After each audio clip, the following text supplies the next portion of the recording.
What's going on, everybody? Welcome back to Mel Got Game. It's your boy Mel. Here I cover top plays, top sports news, and breakdowns of the previous week. So if that interests you, please like and subscribe. And without further ado, let's get into the news. A lot of teams have filled their head coaching vacancies this past week. Let's go ahead and see which teams have their head coaches for the 2022 season. Coach Lovie Smith has been hired by the Houston Texans to take over head coaching duties for that team. He is most notably known for his time in Chicago, where he took the Bears to a Super Bowl appearance in 2007, ultimately losing to the Colts in Super Bowl 41. He was the associate head coach and defensive coordinator for the Texans in 2021.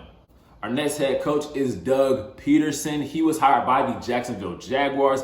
He's the former Philadelphia Eagles head coach, and he led them to a Super Bowl victory in Super Bowl 52 over the Patriots. After 4 years with the team, he was subsequently fired by the Eagles after he was accused of deliberately losing the last game of the 2020-2021 season to increase the Eagles' draft position. He has been very adamant that he wants to get back into coaching, and it finally looks like he has his shot with the Jacksonville Jaguars. Our next coach is New England Patriots offensive coordinator Josh McDaniels, who was hired by the Las Vegas Raiders to be their head coach. He was a key part of the Patriots' success from 2001 to 2008, and then returning to the team in 2012 to take over offensive coordinator duties. He has won 3 Super Bowls as the team's offensive coordinator and 3 Super Bowls as the team's personnel assistant, defensive assistant, and quarterbacks coach. Our next coach is Mike McDaniel, who was the San Francisco 49ers offensive coordinator. He was hired by the Miami Dolphins to be their head coach, one of the more younger head coaching hires on the list at age 38. He spent 3 years as the 49ers run game coordinator from 2017 to 2020, and this past year, 2021, he was the team's offensive coordinator.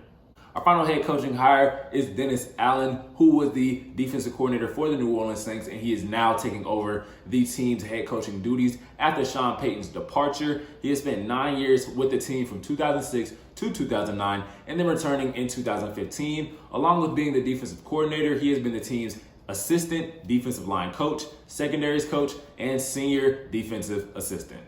As of now, all 32 NFL teams have their head coaches for the 2022 season. A lot of head coaching candidates were passed up, such as Dan Quinn, who is returning to the Dallas Cowboys to be their defensive coordinator for another year. Eric Bieniemy, who was passed up again. He is the offensive coordinator for the Kansas City Chiefs. His contract is about to expire, however, so it'll be interesting to see how his future plays out. And Brian Flores, who is suing the NFL for racism during the head coach hiring process. It is still unclear whether this lawsuit affected his chances at becoming a head coach again, but all we know is that these head coaching candidates are great fits for any team, so we'll see how their future plays out, and as well, we'll see how the 2022 season plays out for the teams who have hired new head coaches.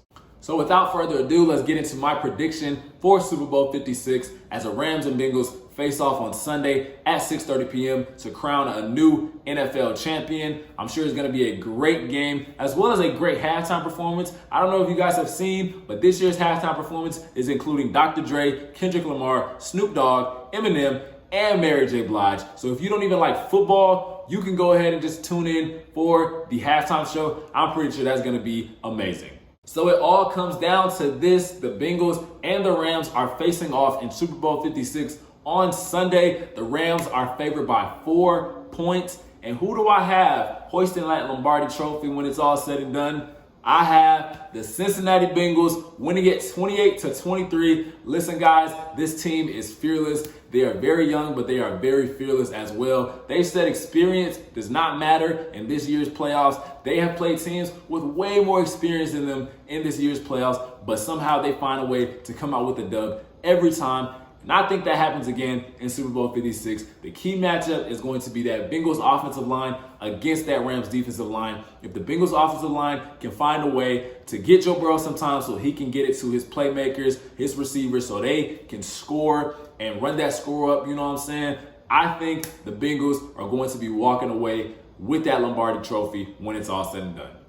So guys, that's all the time I have for today. We're coming to the end of a wonderful NFL season. It's always bittersweet around this time of year. Everybody's always hyped around the Super Bowl. Everybody wants to see who's going to win the Super Bowl. But then after the Super Bowl, there's no more football until August and September. But hey, we were treated to a wonderful and fantastic NFL season. And hey, in the comments, you guys can let me know who you guys think is going to be walking out with that Lombardi Trophy come Sunday. Make good decisions this weekend. Stay safe during Super Bowl weekend. And I will see you guys next week on Mel Got Game.